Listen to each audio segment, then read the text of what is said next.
Şeyle karşılaştı. Yani topluma verdikleri zarar kesinlikle kanunun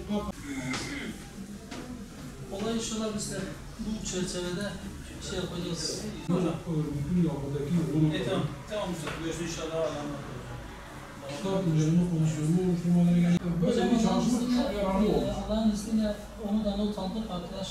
Not aldı biz şey yapacağız. Biz bunların tümünü zaten sizin söyledikleriniz çok değerli. İdeal Eğitim Vakfı olarak özellikle bu yarı yıl tatilinde çocuklarımızın kitap okumalarını tavsiye ediyoruz. Çocuklarımızın Peygamber Efendimizin hayatı başta olmak üzere sahabe-i kiramın hayatı ve diğer İslam büyüklerinin hayatını okumalarında ciddi fayda var. Hele hele günümüzde artık çocukların iyice okumaktan soğuduğu, toplumun okumaktan artık vazgeçtiği bir ortamda kesinlikle yeni neslimizin kitapla buluşturulması gerekmektedir. Bunun ilk adımı olarak da çocuklarımızın Peygamber Efendimizin hayatını konu alan hikayeleri, siyer kitaplarını okumaları, özellikle de seçici bir okuma içerisinde olmalarını tavsiye ediyoruz.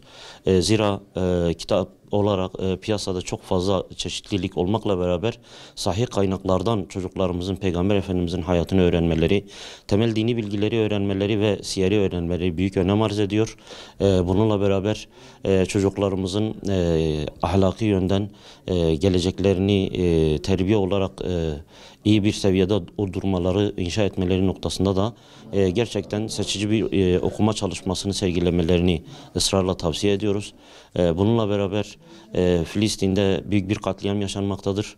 Müslüman kardeşlerimiz, çocuklarımız katledilmektedir. Özellikle Filistin ve İslam coğrafyalarını konu alan hikayelerin, romanların okunmasını da bu noktada ciddi bir ihtiyaç olarak görüyoruz. Bu çerçevede çocuklarımız kesinlikle okumayı bir alışkanlık haline getirmelidirler. Okuma her şeyin başı olmalıdır. Bu kış tatili de bunun için bir fırsattır. Bu fırsatı sonuna kadar değerlendirme yoluna gidilmelidir. Bununla beraber çocuklarımız kesinlikle Kur'an-ı Kerim okumalıdırlar. Kur'an'ı bilmeyenler Kur'an'ı öğrenmeli. Bilenler de günlük olarak Kur'an okuyarak manevi olarak gelişimlerini sürdürmelerini istiyoruz. Evet, bu